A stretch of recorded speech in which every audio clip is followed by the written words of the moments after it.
flag of the United States of America and to the republic for which it stands, one nation, under God, indivisible, with liberty and justice for all. Okay, thank you. Let me introduce our moderator tonight, Mr. John Higgs.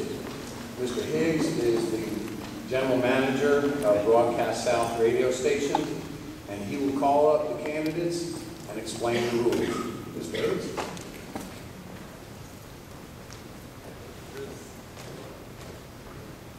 Good afternoon. I would like to call up our candidates to come to the stage. They're going to be seated alphabetically from left to right. They are Rick Allen, Delvis Dutton, John Stone, Diane Vann, and Eugene. As they come up to the stage, what we're going to do is we're going to have 2 minutes to begin with, where each candidate's going to have a few moments to talk about themselves, and then after that we're going to get into the question and answer section, and I'm going to explain at that time some of the rules we're going to use with the question and answer as far as timing is concerned.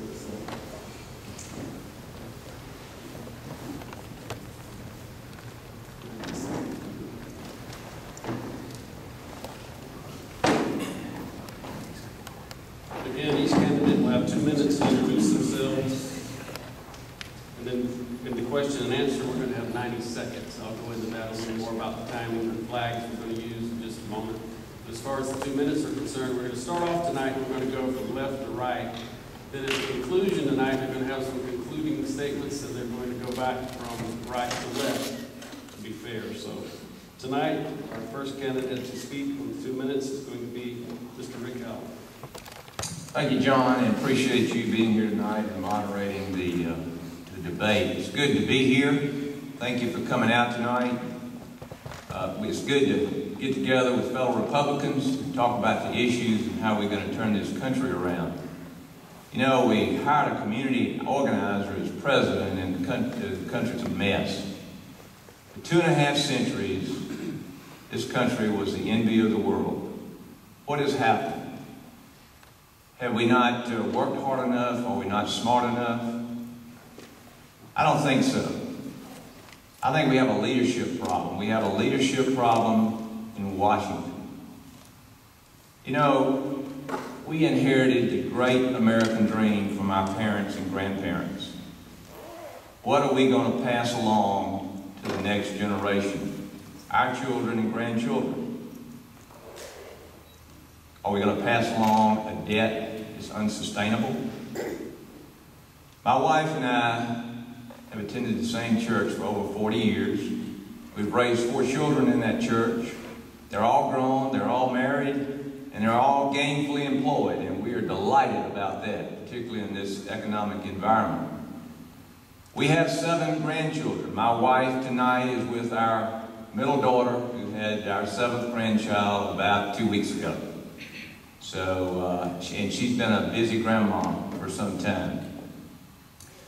Well, listen, we have all worked hard in our communities. I know you have, I know I have. And we've tried to improve our communities, and we are fixing problems in our communities. The problem we have in Washington is Washington creates problems faster than we can fix them. I'm a businessman, I'm not a politician, I've created jobs, and I've grown the economy. And the politicians in Washington can't seem to do either, and that's why I'm running for the United States Congress, and I thank you for being here tonight. My name is Rick Allen. Thank you very much. Thank you, Mr. Allen. Our next speaker is Delvis Dutton. Thank you. I appreciate everybody being here. Give you a brief background on me. I'm Delvis Dutton, born and raised in Glenville, and went to Georgia Southern. While attending Southern, I started a small business while I was working at UPS, putting myself through college. At age 22, I started a well drilling company that I currently own. While attending Southern, I met my wife, Danielle, and started trying to run my business and raise my family. The frustrations that I saw every day, I drilled wells and serviced wells from the poorest to the richest, and in a 15-mile radius, 80-mile radius actually, it's 15 counties of this 19-county district. And seeing those frustrations every time I read the paper, every time I turned on the news, we went to our revival in 2010, and my little girl Carrington was 7 weeks old when I realized that I was unwilling to do what I expected everyone else to be doing. So after a 28-day journey in my life, I answered that call. I've been serving in Atlanta State Legislature for the last 4 years, serving all of Tattnall, Evans, and half of Wayne County.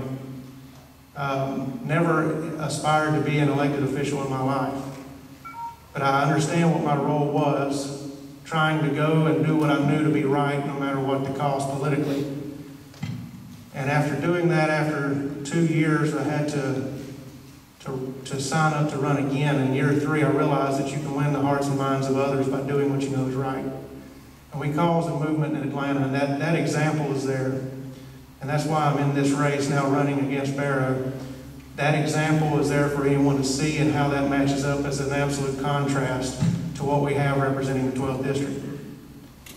If you go and look at any stand I took, it is a proven record, a proven constitutional conservative record that no one can discredit. Anytime I had to challenge leadership, whether that was water rights, whether that was Obamacare, whether that was tax reform, when we had to get the energy, the tax and energy manufacturing, no matter what the stance was, I did what I knew to be right, no matter. Thank you, I appreciate it. Our next speaker is Mr. John Stone. Thank you, and thank everybody here in Coffee County for putting on a great event tonight, and all the good times that I've had over this last campaign down here in Coffee County and Douglas. I was doubly blessed today, to start with, by the fact that it is National Day of Prayer, and we were able to attend the service here at your courthouse in Douglas. And triply blessed in that my wife, Deborah, who's normally at home and never gets to be out with me on this stuff, got to come today. Deborah, hold up your hand out there. I actually do have a wife, for all of y'all I visited with for the last year. So it's been a wonderful day, but immediately following that, I did a radio show in which we talked about some Christian issues.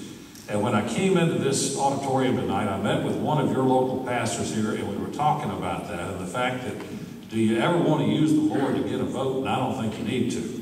But there comes a time when you do have to speak out about what's going on in this country. And when we talk about what's wrong with America and what we need to change in Washington and what we need to change here in the district, the first thing we need to do is turn our country back to the principles of God and country that it was founded on. And until we do that, it doesn't matter who you vote for, which one of us gets elected, or whether it's one of us or John Barrow. Until we turn this country around morally, we're not going to get where we need to be. The second thing we need to do is we need, as Rick pointed out, we've had a lack of leadership in Washington, especially in the House of Representatives. We have a massive problem now, a GOP civil war, in which the establishment has declared war against the Conservative Party, edge of the party, and our Tea Party candidates. And I've been fortunate in this race to win the endorsement of every major Tea Party organization in our district because of my conservative values. That's why I showed the leadership in December in becoming the first candidate in America to publicly pledge to vote out the entire Republican leadership for a new team from Speaker down that'll stand up for true conservative values and defend our Constitution against Obama. That sets me apart in this election. I think it's sort of sad that I'm the only one that took that written pledge. But we have to take our party back before we can take our country back. The race is about the heart and soul of this party before we take on John Barrow. Thank you. Our next speaker is Diane Van. Hello, thank you for coming tonight. I personally was I was born in San Antonio, Texas. My parents moved 2 weeks later, and they continued to move in Texas till I was 5 years of age. My father actually worked for LBJ at one point in time, put in his swimming pool at his ranch and electricity at his ranch. We moved to Milwaukee, Wisconsin. My father worked for a tractor company, and then we moved to Ohio and he worked for the steel mills. So I went to high school in Ohio. I went to University of Nebraska, which was my father's alma mater, for a couple of years before he went to Annapolis. And I graduated in 1974. I entered the Army Student Nurse Program in 1972 and expected to go to Vietnam as soon as I got out of school. I went through basic training in August of '74, and it turned out no one was going to Vietnam from that group. We were the first group through basic training that none of the RNs were going to go. I ended up in California, Fort Ord, for almost a year, and then was transferred to Germany. And in Germany, they gave us the orientation and asked us to please go to the communist side of Germany to verify, to let the people know that we were not leaving, that the military was not pulling out as the communists were telling the East Germans. So I did that. I went to Checkpoint Charlie in Berlin and went by walking in by tour bus and saw East Berlin. And afterwards, I got out of the military and actually lived in Mobile, Alabama, and met my husband. We married in Chattanooga, Tennessee, and moved to Georgia in 1985. And he's been working as a pharmaceutical rep ever since, and has had a third of the state of Georgia to travel through. In 2010, I was listening to Obama speak, and he reminded me of my tour guide in East Berlin. And I thought, why would a party put forth a communist to run for president? And I thought, something's wrong. And I put it together with my memories, and I said, people in America don't have my memories. I feel like I need to step out there and share what I know. Is that it? Okay, thank you. You might want to tell us about the timekeeper down there. Yeah, I'm going to. Lastly, Mr. Eugene, would you please speak for us tonight? I'm always asking to myself, am I doing the right thing at the right time, with the right place, with the right reason? Good evening, my fellow Republican, ladies and gentlemen. My name is Eugene Yu. I am so humble and honored to be with you this evening. I am living the American dream. My dream is real. I started working at the local factory when I was a 10th grader in high school, working at the local grocery store, as well as a volunteer firefighter. I did that entire my high school year. After graduating, I became full-time firefighter at the Richmond County, still going to college, and later I was enlisted in the U.S. Army as a military policeman. After honorable discharge, I became deputy sheriff in the Richmond County, Georgia. And later, we all know this land of opportunity. Opportunity came, I became the small business owner, which is refurbishing the military vehicle. One day I was looking at the TV. What the heck happened to our nation? This nation has been good to me. This nation has been good to me, to my family. Before I get too old, I want to give back to my loving, my community, my state, my nation. We live in great nation, nation that I believe in. I believe in America. We owe it to our children, dear children, to preserve this great nation. With your help, God's divine grace, I will be your next United States Congressman for 12th District. John Barrow will not be I will not be outgunned by the John Barrow. Thank you very much. Thank you for your introductory comments for each of the candidates. Now, the timekeeper, Cindy, has taken on this job. We appreciate her tonight. And here's how it's going to work. We're going to have 60 seconds, a yellow flag that's going to be raised after each question. Then, at 90 seconds, a red flag is going to be raised. And I've been instructed very clearly that if the speaker isn't finished at the 90-second mark, then I'm to interrupt and to go on to the next person. So I apologize in advance for that, but I'm going to do that. So please be aware. So 60 seconds, the yellow flag, 90 seconds, the red flag for each question. And then again, at the end of our question and answer period, we will do the closing comments, and we'll start over with Mr. Yu, and we will come back this way as they finish things up. Our first question of the night that I've been provided says, why do you feel you are the best candidate to represent the entire 12th district? Start with you, Mr. Allen. I have, my wife and I, 25 years ago, took our savings and we started a small construction business. Through that business, obviously we provided for our children, their education, provided for our community, provided for people to provide for their families. That's a great honor and a privilege to do that. We also built something called trust. Our clients could trust that we were going to finish the jobs on time, that we were going to do it on budget. Our subcontractors and our people knew that they were going to get paid. Our clients told us many times the reason they hired our company was because they trusted us, because we would do what we said we were going to do. In this Congress, our problem is we have entirely too much rhetoric, if you want to call it spin, whatever. Nobody knows what the truth is. I promise you that I have the skills to build consensus in the United States Congress, to tell the truth, and to get this country turned around and going in the right direction. Thank you very much. Mr. Dutton, why do you feel you're the best candidate to represent the entire 12th district? I appreciate that. For the last 4 years, I've been in Atlanta because of what I believed had to be done. And I've committed myself to that no matter what the cost. I'm 36 years old, got 2 small children, and like I said earlier, I've serviced 15 of these 19 counties. With the last 4 years in Atlanta, what I realized around me was there are good people wanting to do what's right. They just need that example. And if we'll take care of the fundamentals and hold the truth out, no matter how much we feel like it's going to cost us politically or personally, we can have an example that others can believe in, and we've seen that change. A committed minority can affect anything if they'll hold to the truth. And we watched that numerous times. All I can promise you is that if I'm representing the 12th, you'll know exactly who I am and what I'm doing and why I'm doing it.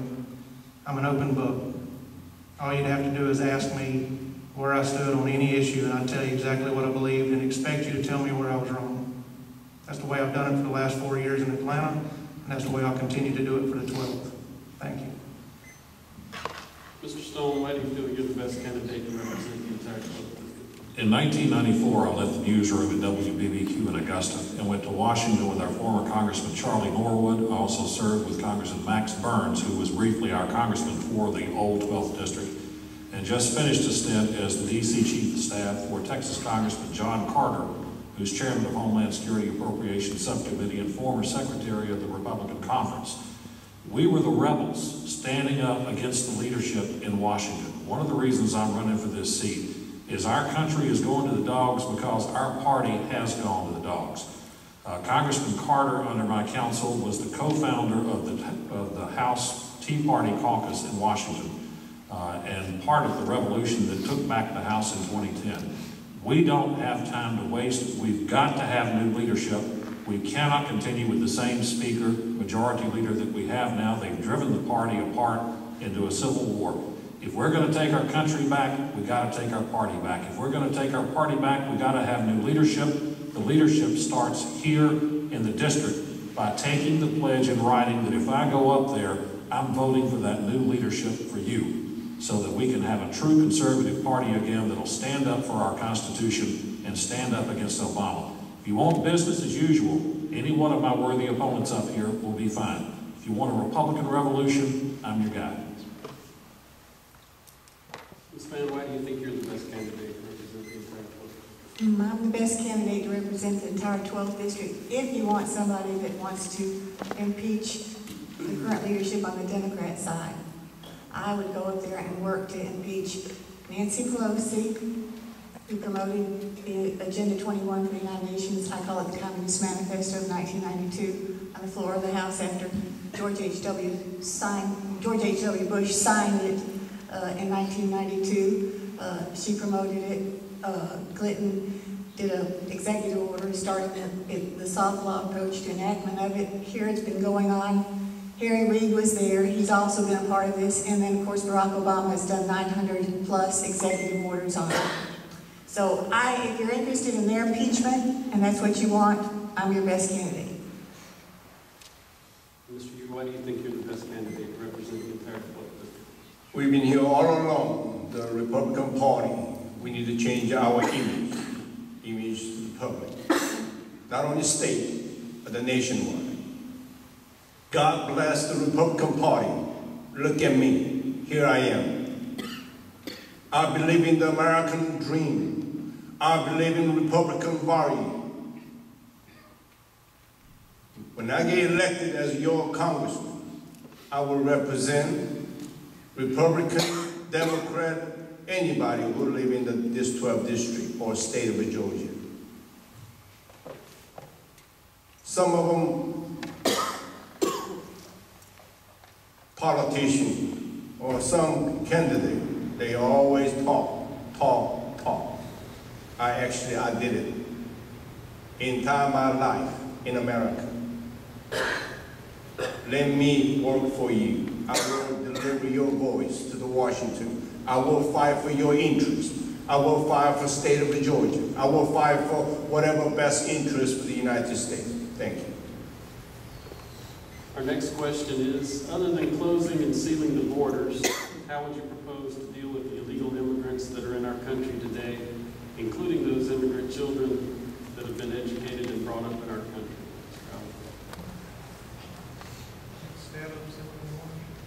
That's first and foremost. First and foremost, we have to seal the border.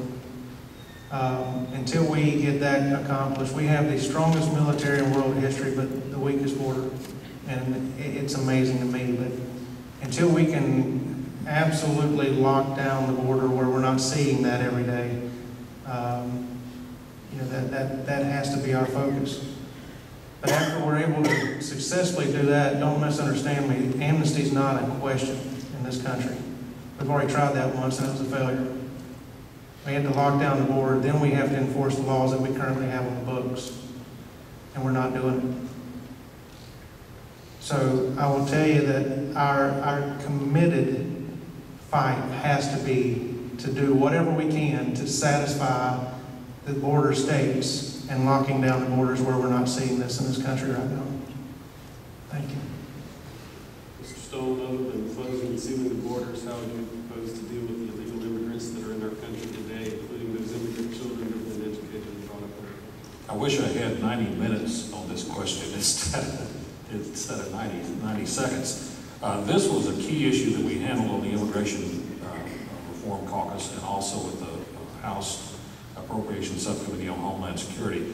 Other than sealing the borders, and as Del was mentioned, yeah, that's got to come first. Roughly 40% of the illegal immigrants in this country didn't come through the border. They came over on visa overstays. And this is an issue that's been greatly overlooked. We've got to shut the border, but that's only about a little more than half the problem. And even that figure is debatable. We've got to have a moratorium on a lot of the visas from countries that have historic overstay problems. We've got to secure the border, and we got to have something called E-Verify in this country as a mandatory condition of employment. We introduced that in our own office to see how difficult it would be. It's a free program by the Department of Homeland Security that simply checks your social security number and makes sure it's registered to your name. If we had this in place around the country, nationwide, instead of just on a very limited basis, it would shut off employment for illegal immigrants in the country. And basically, you cut off the jobs magnet and you cut off the vast majority of the illegal immigration problem. As far as the kids that were dragged across the border when they're 2 years old, we need to have a program for that. If they've lived in the country for 20 years and are law-abiding, we should look at something to do there. But right now, that whole DREAM Act concept is totally bogus and is being overused. It can't be brought up as it is currently being discussed. E-Verify is a solution, and reforming our visa program along with our borders is a solution. Appreciate that. Ms. Van, other than closing and sealing the borders, how would you propose to deal with the illegal immigrants that are in our country today, including those immigrant children that have been educated and brought up in our country? Well, when you you study the Communist Manifesto as I have and looked at Agenda 21 by the United Nations, you're for one world government, and therefore you're never going to enforce a border. It's not in your DNA. So we have to get that leadership out of the government if we want to make advances on this. I fear for California. They've been so overrun with immigrants now. They're really going broke, and of course may very well go to Mexico. I wouldn't be surprised if some of them actually wanted to turn the California to Mexico territory someday. So I think that unfortunately when you don't enforce the laws and you have people that take advantage of you, you have to suffer the consequences. We have people that have anchor babies and they've grown up here. And to be humane, we have to look at that humanely. It's our fault they're here. It's our fault they got by and were able to stay. It's our fault. So we have to take it and do something humane in order to, but not now, not now. This is not the time to do it. We have other problems and we need to basically take care of the leadership that's letting this happen, both on the Republican and the Democrat side. Mr. Yu, other than closing and sealing the borders, how would you propose to deal with the illegal immigrants that are in our country today, including those immigrant children that have been educated and brought up in our country? As an immigrant American, every time when Washington talking about the amnesty those illegal immigrants, I felt as an insult to me and my family. We came this country with a line. We stand the line. We went through the procedure. But beyond that, we as a nation in the United States of America have been all along been saying, this is not the banana republic. We cannot just give away our citizenship. Especially those politicians, Democrat and Republican, starting talking about the amnesty.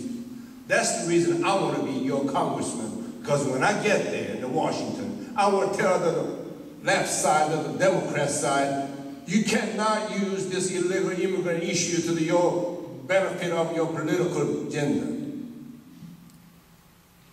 We must enforce this immigration law strongly. But at the same time, we need to reform the immigration law once for all. Thank you very much. Thank you. Mr. Allen, other than closing and sealing the borders, how would you propose to deal with the illegal immigrants that are in our country today, including those immigrant children that have been educated and brought up in our country? I know it's not part of the question, but there are other reasons to seal that border. We know that it's like an open door, and many things are coming across that border other than illegal immigrants. The reason that we have an illegal immigration problem is because there is work to do in this country. We got 92 million people sitting at home right now. We need a trained, educated, skilled workforce to get this economic engine where it needs to be. If you talk to, I was chairman of the Economic Development Committee of our Chamber of Commerce, every industry that looks at a community, their first priority is a skilled workforce. That's no different in Coffee County. If you want manufacturers to locate here, you've got to have a skilled workforce. The government has got to quit paying these people to stay at home. They've got to go back to work. We're going to reduce entitlements, and guess what? We could probably balance the budget. And the immigrants will stay home because there's no work if the border's closed. Now, I'll tell you, if we close the border, they're going to go home. Because I was on a mission trip in Honduras, and the gentleman said, I had no intentions of staying there. I sent all my money home. They don't trust our banks. And he's got a beautiful home down there, and they're going to go home. Thank you very much. Thank you, Mr. Stone. Our next question, we're going to start with Mr. Stone. How would you enhance transportation in the 12th District and make it more attractive for new industry?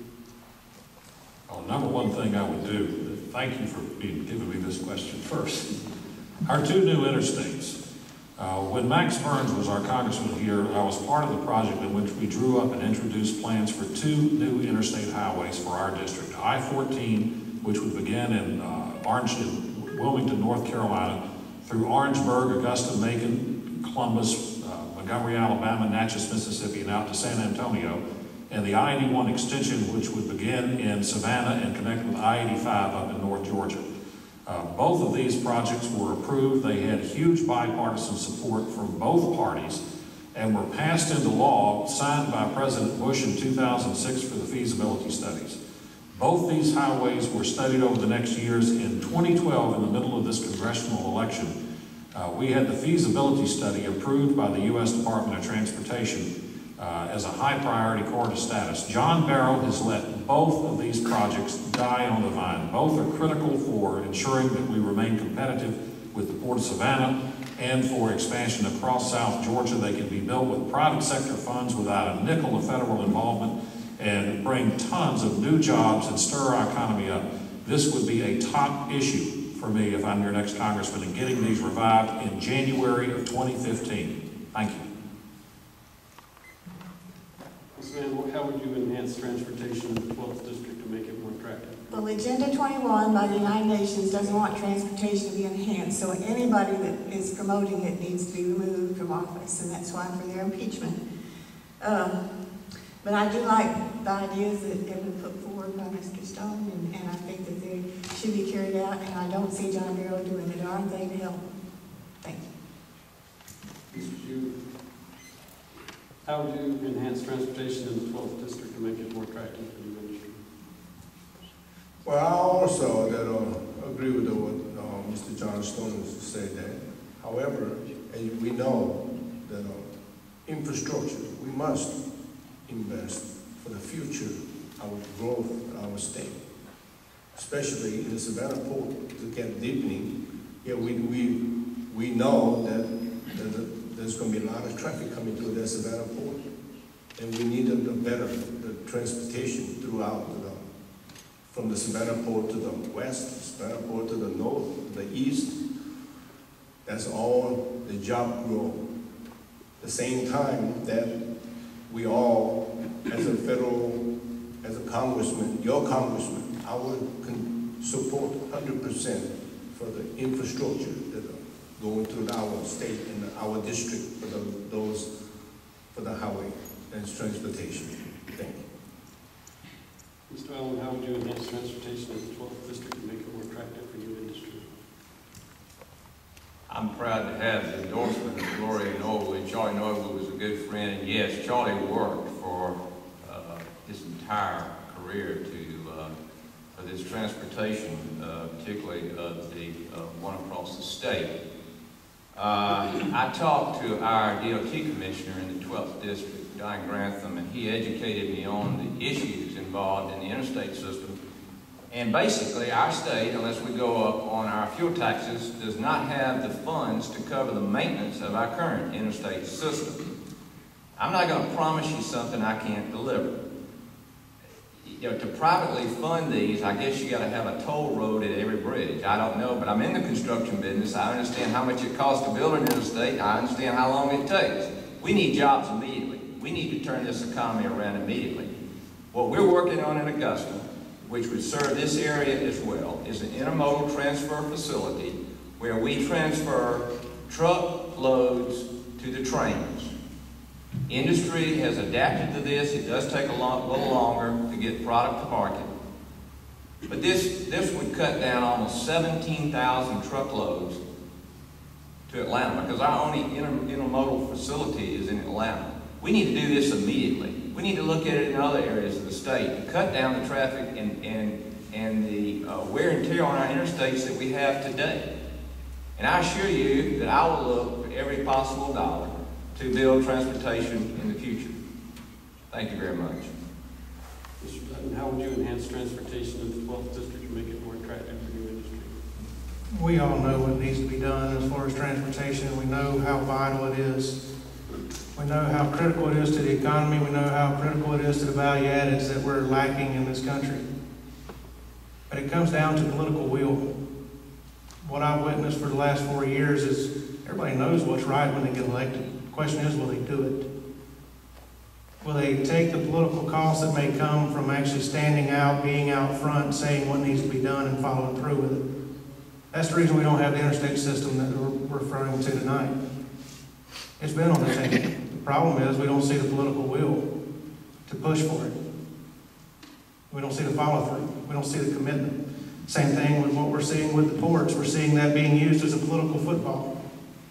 But through the relationships that I've formed over the last 4 years on Absolute Trust, being on that stage of trying to win the hearts and minds of others to come together for what we know is right in that regard, being able to make a phone call and reach out to the representatives and the senators on the state level to make things happen in these districts in the 12th. Having a relationship, talking about endorsement from the Transportation Chairman, Jay Roberts, having that relationship, being able to call on and pushing for and giving congressional testimony to try to strengthen the political will of others to do what they know is right. I feel like I've got that. I feel like I've shown that for the last 4 years. Thank you. Ms. Mann, I'm going to start with another question here. What legislation would you propose to ensure better care and benefits for our military veterans? Get rid of the leadership. We have to have follow through all the promises that we made regarding retirement and the TRICARE benefits and all of that should be upheld, and they're being destroyed at this point in time. So legislation that would counteract all of those negative things that have been done, that's what I would propose. Just strip all those negative things that the military suffered in this current administration. Mr. Yu, what legislation would you propose to ensure better care and benefits for our military veterans? Yes. By the way, that as you know, I am veteran.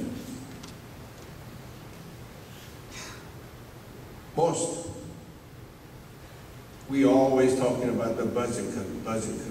Guess what?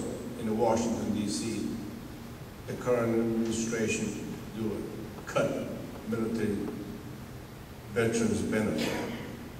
The military veterans benefit is obligation. It's not an entitlement. We must keep the promise. We must protect our veterans. They serve our nation. I will not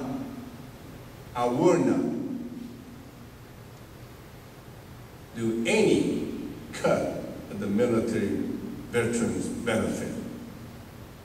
Not only that, I was an opportunity to the visiting the full board meeting yesterday. We need a strong military. As China is getting bigger and bigger, and as you know, that Russia is starting threatening us, we cannot reduce our military force at all. We need to remain strong, the military. That is our last hope. Thank you very much. Alan, what legislation would you propose to ensure better care and benefits for our military veterans? We've got the greatest fighting machine in the history of civilization. There's no greater love for another than to give one's life for another. We need to take care of those who have given us the opportunity to just be here tonight, to freely talk about issues involving our country. We need to understand the cost of that freedom. I think the Veterans Affairs is an example of a problem in bureaucratic management. So what do we do about it? I want to offer our veterans the best possible care out there. My personal physician works at the Veterans Administration now in Augusta. He is a very fine physician. It must be a problem in administration. But if we can't get that right, we need to offer our veterans the finest private care available out there. And that's what I would introduce in the United States Congress. The Veterans Administration cannot fulfill that purpose. Thank you very much. Mr. Dunn, what legislation would you propose to ensure better care and benefits for military veterans?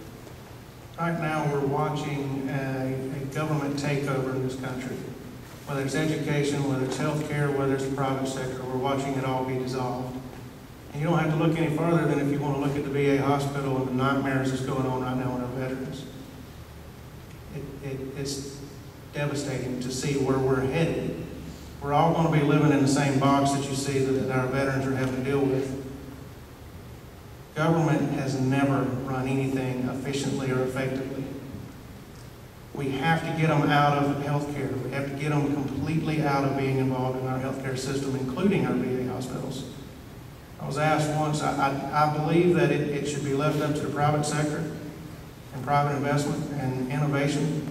But as far as our veterans go, the promises are not being fulfilled. And we're watching what's happening to them right now, and that's where we're headed. But I do believe that there is a way of addressing that and give them the best care that any of us could receive.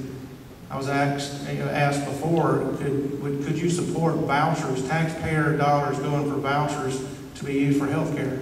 Not for normal citizens, not I think it's the private sector. But for our veterans, why couldn't we use taxpayer dollars to give them the vouchers to go and get the same health care that any of us up here could receive? But we have to get the government out of the way in our health care rights right now in this country, and starting with our veterans. Thank you. Mr. Stone, what legislation would you propose to ensure better care and benefits for our military veterans? Number one, before we submit legislation, it's right back, and I hate to beat a dead horse, this is a Republican leadership problem.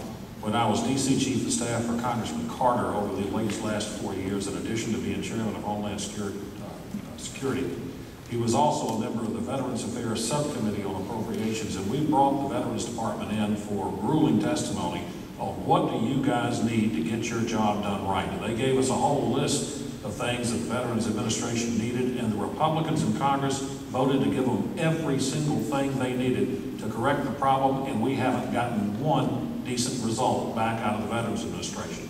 We're still looking at the same huge delays of time in which it seems every other week I'm reading a story in the paper in which a veteran died waiting to get an appointment or waiting to get the treatment.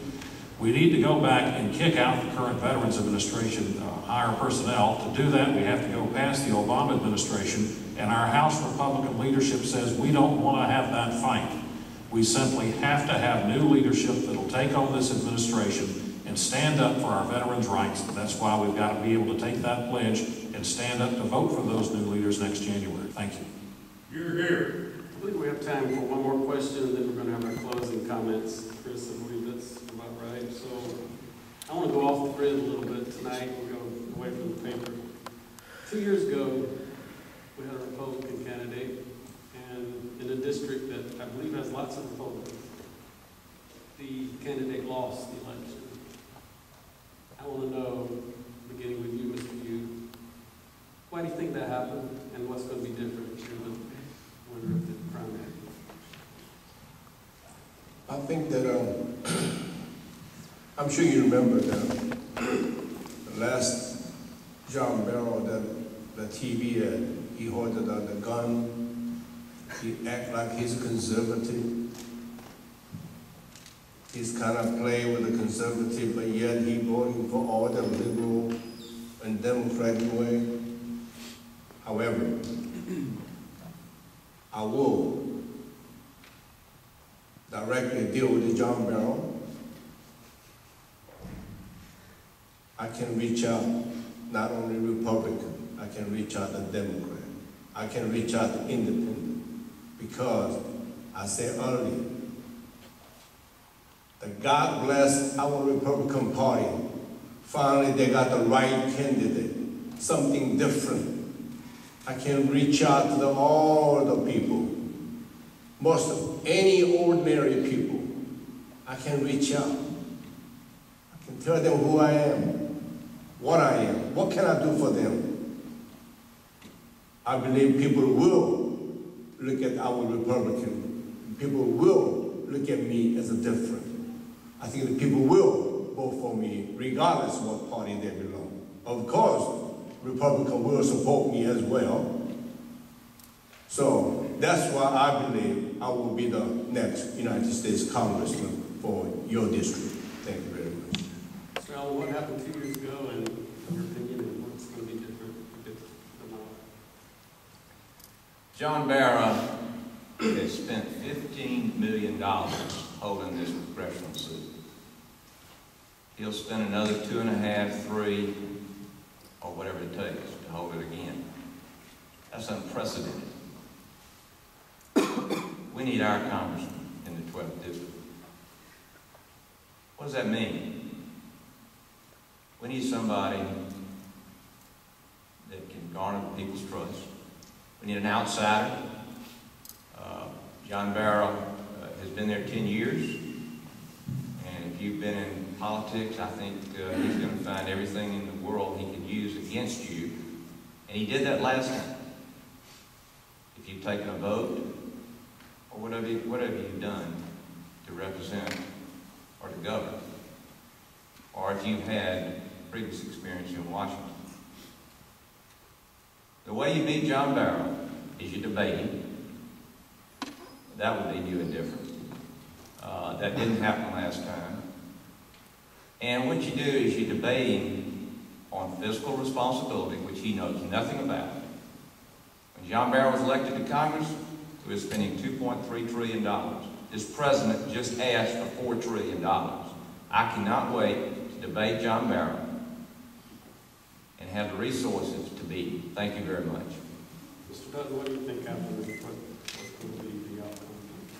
It's the reason I'm in this race. I didn't run in 08. I haven't lived in D.C. for 20 years. I didn't run in 2012.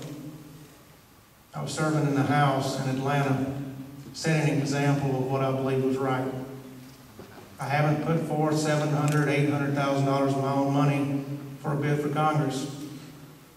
I don't have it, first of all. All I have is to do what I know is right. And in this last election cycle, what we witnessed was 20,000 people vote for Romney over John Barrow in this district. And then we saw Barrow received 18,000 more votes than our Republican nominee. We saw thousands of people walk in a ballot box, vote for president, and skip Congress because they didn't believe in either choice. I believe what I bring to this is an example for 4 years, and if anyone wants to check out who I am as an elected official, it's there. You can find out who I have been and who I will continue to be. Thank you. Mr. Stone, what do you think after? Beat John Barrow, you got to debate him. What happened in the last election? You got a candidate who got horrible advice from his political consultants not to debate John Barrow. Now, Lee's not a great orator, but he should have debated. If you're not going to debate, don't get into a congressional election. I debated John Barrow in 5 televised debates in 2008, and by all accounts, won all 5 of them. I'm happy to debate him again. I've challenged him to 6 televised debates immediately after we finish this primary election.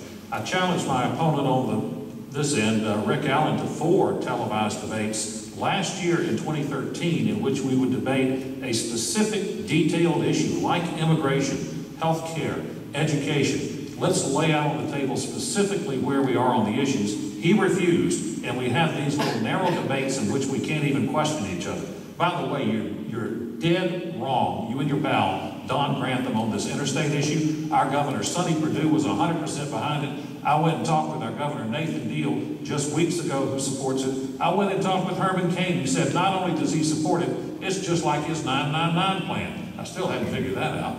But these are issues. We have to debate the issue specifically.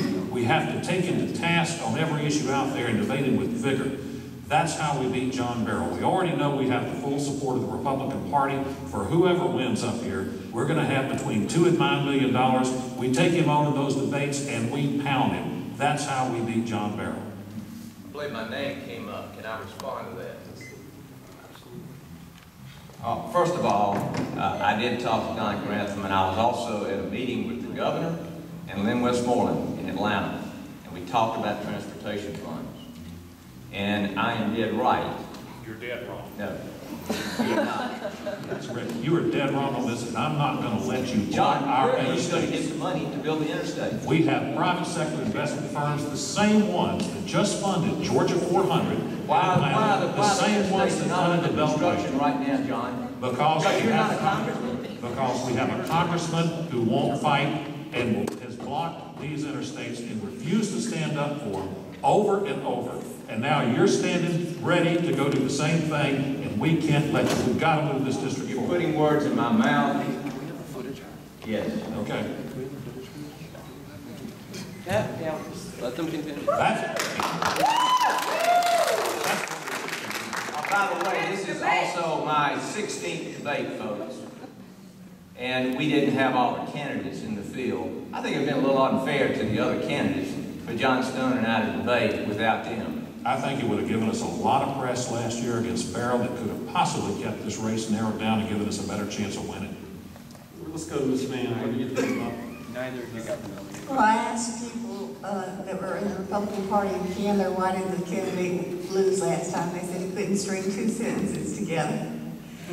But they also mentioned that there was the commercial that where he held the gun and said he'd never give it up. And he had the endorsement of the NRA. And he also sent out a card where he listed the things that his constituent services had done for the individuals in each county. Like as if that's different from every other congressperson. Believe me, if I'm elected, I will have good constituent services too, and they will help people when they ask for help.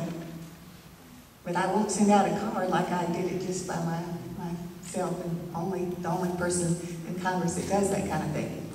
So if I'm elected, what difference in winning the primary? I think education. I believe the citizens of this district have really gone without education, mainly because the press doesn't release educational about the Democrat side. They've been kept in the dark about Agenda 21. Nobody knows about United Nations Agenda 21. I am happy to say I've met a deputy sheriff in Richmond County that did. But in the event, there's so many things that people have been kept in the dark by the press. So if I'm elected, I believe in educating and winning by education. Thank you for answering the questions, everybody. We're going to move now to the last part of our debate tonight, and that is the closing comment section. And I ask you to please be mindful to look at the flags, because at the end of the time, which I believe is 2 minutes each, I'm going to have to interrupt. So, Mr. Hughes, you get to start with the closing comment. Delvis, are you okay? I'm good. I was not sitting Because they're shooting each other. I'm trying to dump down. I want to make sure I don't want to get hit. By the way, those two you just saw, they tried before and they failed to the John Bell. You cannot send the same candidate over and over, expected to win. I told you before, I'm the new kind of candidate. I can beat the John Bell once for all. I told you before, Washington completely out of common sense. They are out of a solution. They need a new solution, new blood, new idea. I am your new United States Congressman for 12th District.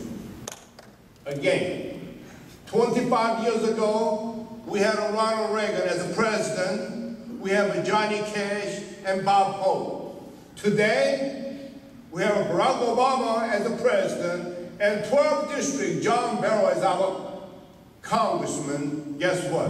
No cash and no hope. Ladies and gentlemen, May 20th, vote for you. Washington needs U-turn. It's on you. You need to vote for you. For you. Thank you very much, and God bless every one of you, and God bless Georgia, and may God continuously bless our great nation of the United States of America. Thank you.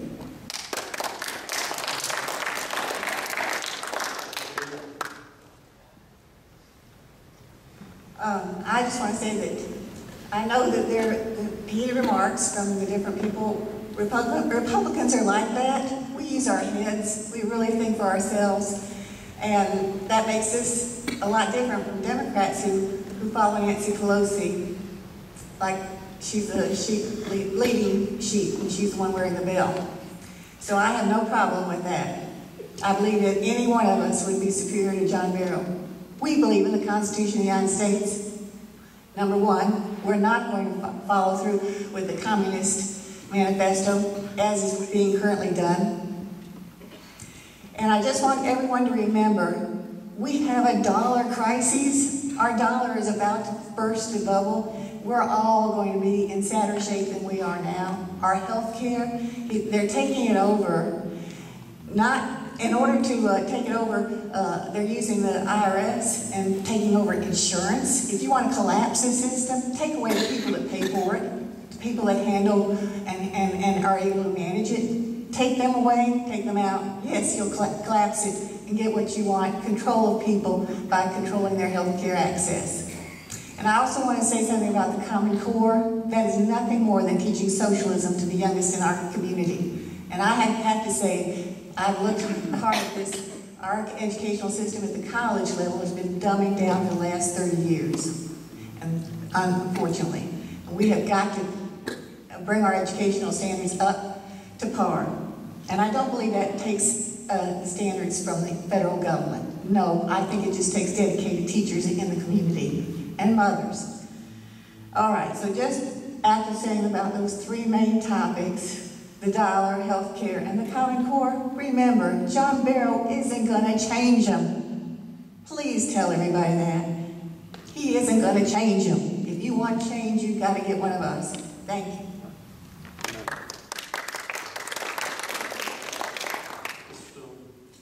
First, I'd like us to clean out a little bit of dirty laundry we have here in the campaign right now. I know some of you are aware that there's been someone going around our district handing out attack flyers against my friend Delvis Dutton, putting them on the windshields of cars at the Augusta debate last week, and it seems a bunch of people received them in the mail this morning, and some of our staffers did, with no address, not attributed to anybody. Well, if you got something to say about one of these candidates up here, have the backbone to put your name and your face on it and stand up and make it public.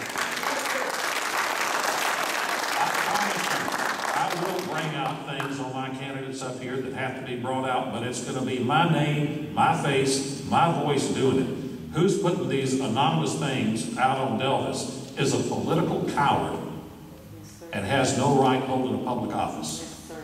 We took pictures. We found the folks that were handing them out at the Augusta debate. We've got pictures. They're posted on my website. I would appreciate it if any of you could recognize them and let us know who they are.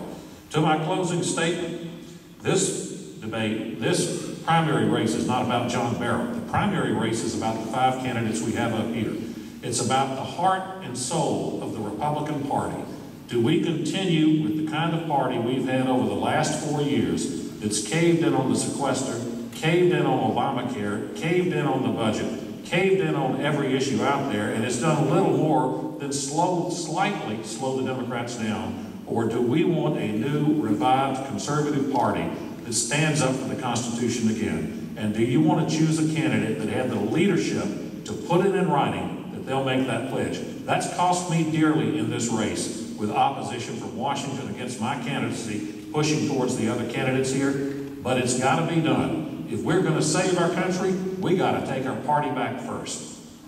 That's what I promise you I'll do as your next congressman, along with build you some new interstates. God bless each of you, and thank you for having me.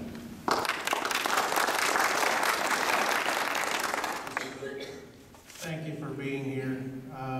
First and foremost, let me say, I'm an open book. You can have my cell numbers on my cards out back. If you have a question or a concern, give me a call personally, please. If you hear of anyone that has a concern, have them call me, or call anyone that you know that I've represented for 4 years. But I will tell you that I'm 36 years old. You look around in Coffee County and find me 40-year-olds that are starting businesses. If we're not growing, we're dying. And I truly believe that we're in trouble in this country, and I'm giving everything I have to doing what I know is right. I could have stayed in State House for 20 years, All I had to do was finish out 2 more terms and I'd had retirement and benefits the rest of my life. That's not why I ran for office. I ran because I was committed to doing what I knew was right. And watching what's happening in this 12th district, I couldn't stand back any longer. And I do believe that the reason I'm in this race is to give you a clear example of what to expect in your representation. If you'll take and ask questions to anyone that you know that's been in the process in Atlanta, to the movement that I helped start, to the stands that I stood, to the challenges that I made to leadership, you'll see that example.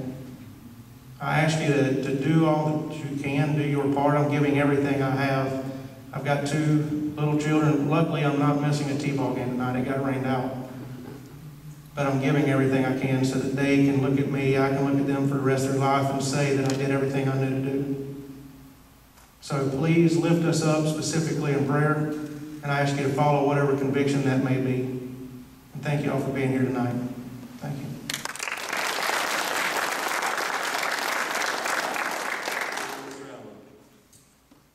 John, I too was shocked. One of our staff came into the debate the last time and were handed a flyer. And this is one of our staff, and they said, "We're with the Allen campaign, we'd like to give you this." Heath had never seen these people before. He immediately brought it to our campaign manager, which we took it to Delvis's campaign manager and said, "Hey, you probably ought to go out there and see what's going on, because this isn't right." And like I said, John, that is, it's wrong. And it's the wrong way to do things. You need to address things face to face. That's the way I've done it all my life. That's the way I was taught to do it on the farm. That's the way I was taught to do it in business. Let's talk about leadership. You know, I haven't been in Washington 20 years. I haven't worked as a staffer. And I'm not going to promise you I'm going to build you 2 interstates. What I'm going to promise you I'm going to do is I'm going to take the leadership example I've learned to build a business, to work in my community. You know, there ought to be a requirement for folks who work in Congress to work in the communities, because we know how to solve our problems in our communities. The problem is these bureaucrats in Washington are creating the problems faster than we can solve them. We must reduce the size of this government. We must reduce taxes. I know how to grow an economy. And as far as leadership is concerned, my philosophy is you never ask someone to do something that you're not willing to do. We have a Congress, and we have had a Congress for 20 years, the time you've been there, that don't live under the laws they created. That's wrong, and I'll guarantee I'll do everything I can to change it. Thank you very much. It's been great to be with you. As we come to a close, I'd like to remind everybody that early voting has started, and primary is May 20th. I ask you all to please vote in this election, as I'm sure you will. And I'd also like to thank the candidates for coming tonight, taking the time to come and speak with us. Please give them a hand.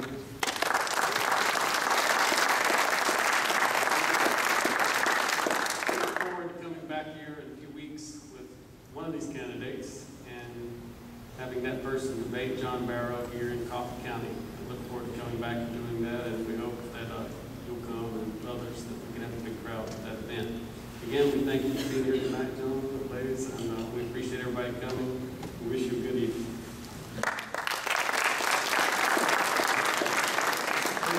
Let's thank our moderator, John Higgs. Let's give him a round of applause. And remember, early voting, remember the primary, May 20th, get out and vote. Thank you to all our candidates. Everybody have a good, safe evening.